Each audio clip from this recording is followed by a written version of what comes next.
की शुरुआत में चेरी खाने के टेबल पर उदास बैठी होती है। वहीं उसका बाप भी उसके पास बैठा उसको तसल्ली देता है कि कोई बात नहीं बेटा, मार्क्स अच्छे नहीं आए तो क्या हुआ, मुझे पता है मेरी बेटी ने बहुत मेहनत की थी। फिर चेरी की मम्मा खाना लेकर आती हैं और टेबल पर रख देती हैं। खाने की खुशबू से चेरी खुश होकर पूछती है, बहुत अच्छी खुशबू आ रही है मम्मा, आपने क्या बनाया है? तो मम्मा बताती हैं, मैंने सूप बनाया है। फिर बाबा उस कहते हैं, ये दिमाग के लिए बहुत बेहतरीन है।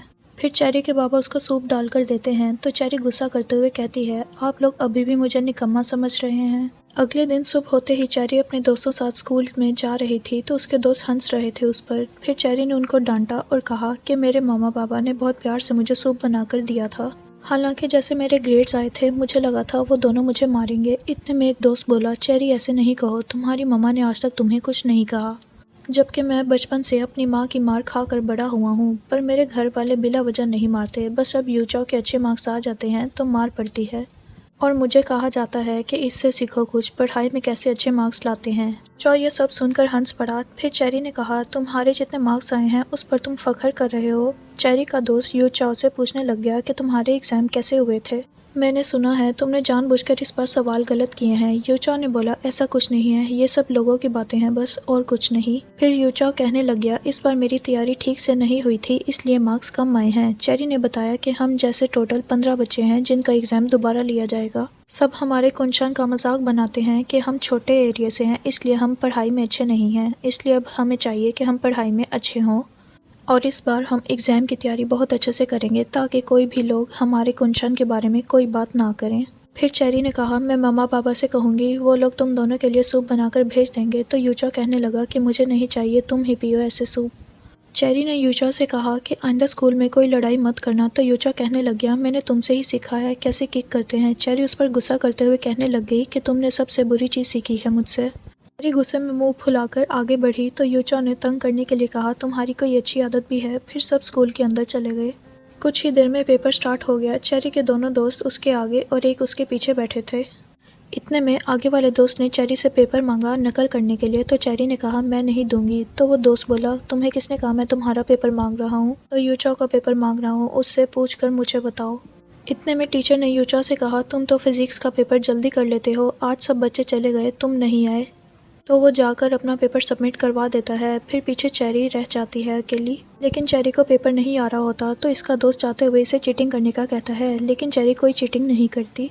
पेपर होने के बाद टीचर चेरी का पेपर पढ़ते हैं, फिर उसको समझाने लग जाते हैं। घर आकर चेरी पढ़ाई करके थक गई होती है तो उसकी अम्मी उसको आवाज़ देकर कहती हैं कि यूचाओ आया है। फिर मम्मा यूचाओ से कहती हैं कि इसको समझाओ बेटा, ये इतने घंटों से पढ़ाई करने बैठी हुई है और बाहर नहीं आई अभी तक।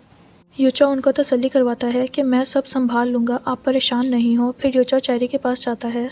चेरी के दरवाजे पर यूचाओ दस्तक देता है तो वो बाहर आकर दरवाजे में खड़ी होकर कहती है, अगर तुम मुझे तंग करने आए हो तो चले जाओ, मुझे कोई ज़रूरत नहीं है, और अगर तुम यहाँ से नहीं गए तो मैं बहुत बुरा करूँगी तुम्हारे साथ। फिर यूचाओ कहता है, आराम से ठंडी होकर मेरी बात सुनो, मैं यहाँ तंग करने नहीं आया बल्कि तुम्हारी मदद करने आया हूँ। चेरी ने पूछा, मदद किस किस्म की? तो यूचाओ समझाने लग गया कि मैं फ़िज़िक्स में ऐसे ही एक रात में ठीक नहीं हुआ, बल्कि काफ़ी मेहनत करनी पड़ी जो मैं तुम्हारे साथ शेयर करना चाहता हूँ।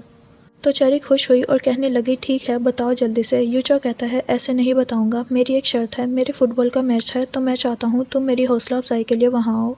रात होते ही यूचाओ चेरी को फुटबॉल खेलने की जगह पर ले जाता है। वहाँ उसने काफ़ी बैलून्स फुलाए होते हैं तो चेरी पूछती है, ये सब क्या है? यूचाओ उसको बैलून की मदद से फिजिक्स समझाता है। चेरी को खुशी से बैलून से खेलता देखकर यूचाओ उसकी तरफ नज़र जमाए रखता है और मुस्कुराने लगता है। इतने में अचानक वहाँ चिन्नी आ जाती है। पूछती है, ये सब क्या हो रहा है? चिन्नी यूचाओ को डांटने लग जाती है और कहती है, तुमने मेरे मोबाइल की रिंगटोन इतनी अजीब रखी है।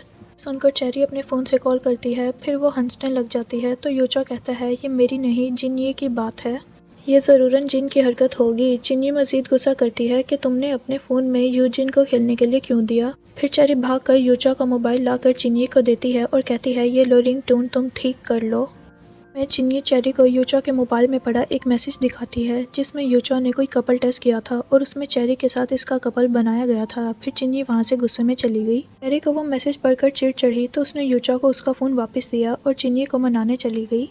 दिन सुबह स्कूल में चेरी के दोस्त क्लास में उसके पीछे पड़े हुए थे और वो उससे पूछने लगे कि आज सुबह तुम स्कूल अकेली क्यों आई, क्या बात है, कोई मसला हुआ है क्या? चेरी ने कहा, नहीं कोई मसला नहीं हुआ, बस मेरा दिल कर रहा था तो इसलिए मैं आज अकेली आ गई। फिर दोस्तों ने पूछा, हमसे कोई गलती हुई है क्या? तो चेरी ने सख्ती से कहा, मुझे पढ़ने दो, तंग नहीं करो। यूचाओ बोला, ये बहुत गलत बात है, तुम नाराज़ हो और हमें नहीं बता रही, मसला क्या है आखिर? यूचाओ चेरी का सर खाता रहा तो उसने कहा, यूचाओ तुम मुझसे दूर रहो, मैं तुमसे कोई बात नहीं करना चाहती। इस पर सब दोस्त यूचाओ से पूछने लग गए कि तुमने क्या किया है जो चेरी इतना गुस्से में है।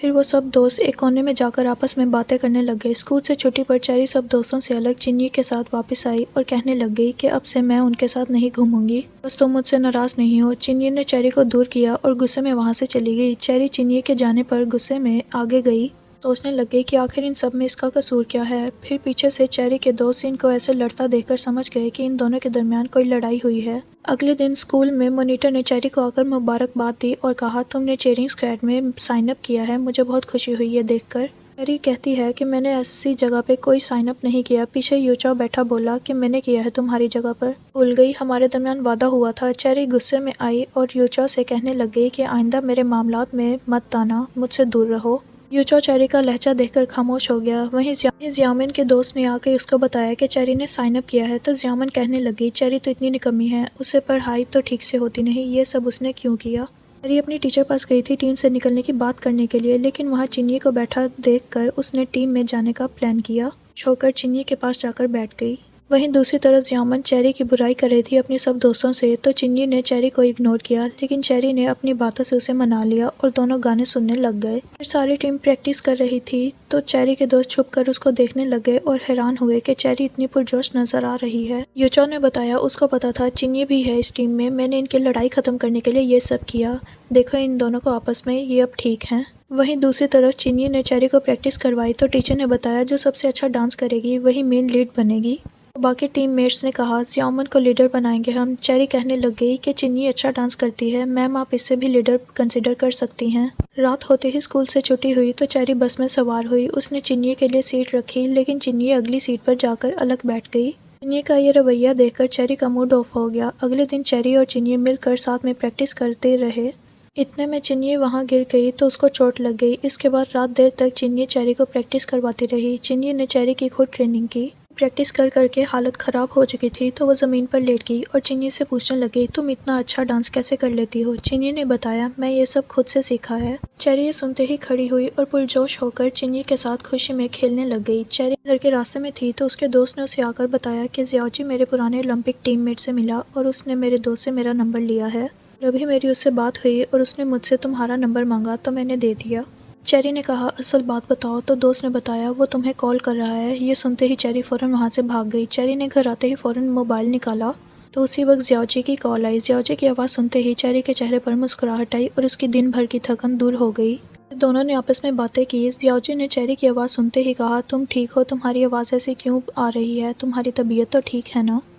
इसके बाद दोनों ने अपने स्कूल की बातें शेयर की और बस आगे के लिए ख्याल रखने का कहा। अगले दिन सुबह होते ही चेरी और उसकी टीम प्रैक्टिस करने लग गए। सब बहुत खुशी से डांस कर रहे थे। इतने में ज़ियामिन गिर गई और उसका पाँव पर चोट लग गई। ज़ियामिन ने अपने गिरने का इल्ज़ाम चेरी पर लगाया तो चेरी ने जवाब देते हुए कहा कि मैं तुम्हारे पाँव पर नहीं चढ़ी, तुम मेरे पाँव पर चढ़ी थी। कुछ ही दिनों बाद चेरी अपनी टीम के साथ इवेंट पर जा रही थी जिसकी प्रैक्टिस ये लोग इतने दिनों से कर रहे थे। दूसरी लड़कियां चेरी से पूछने लग गईं कि चिन्नी कहाँ है, वो तुम्हारे साथ क्यों नहीं बैठी? चेरी ने गुस्से वाला मुंह बनाया तो वो लड़कियां खामोश होकर अपनी दोस्त साथ बातें करने लग गईं। इसके बाद चेरी ने अपने हेडफोन निकाले और सॉन्ग सुनना शुरू कर दिया। चेरी की टीम की बस रास्ते में एक दुकान पर रुकी जहाँ से सब लड़कियों ने यूनिफॉर्म लेनी थी। जब सब बच्चे अपने कपड़े लेकर वापस बस में गए तो चेरी ने देखा कि उसकी यूनिफॉर्म का साइज़ चेंज था तो वो दूसरी लड़कियों को बस रोकने का कहकर यूनिफॉर्म चेंज करवाने वापस दुकान में गई। लेकिन जब चेरी वापस आई तब तक बस जा चुकी थी। चेरी वहाँ अकेली रह गई थी। वो बस के पीछे भागी। इतने में चेरी परेशान होकर सड़क पर नीचे बैठी। अपना फ़ोन निकालकर वो ज़ियाओजी को कॉल करने से रुक गई। फिर उसने अपना बैग बांधा और पैदल चल पड़ी। एक तरफ चेरी मुश्किल में थी तो दूसरी तरफ ज़ियाओजी को घुटन हुई तो वो भागता हुआ छत पर आकर आसमान देखने लग गया। ज़ियाओजी चेरी को याद कर रहा था। इतने में चेरी चलते हुए एक समंदर किनारे पहुंच गई। वहां जाकर वह परेशान हुई और आगे उसे समझ नहीं आई कि वह कहाँ जाए। और यही एपिसोड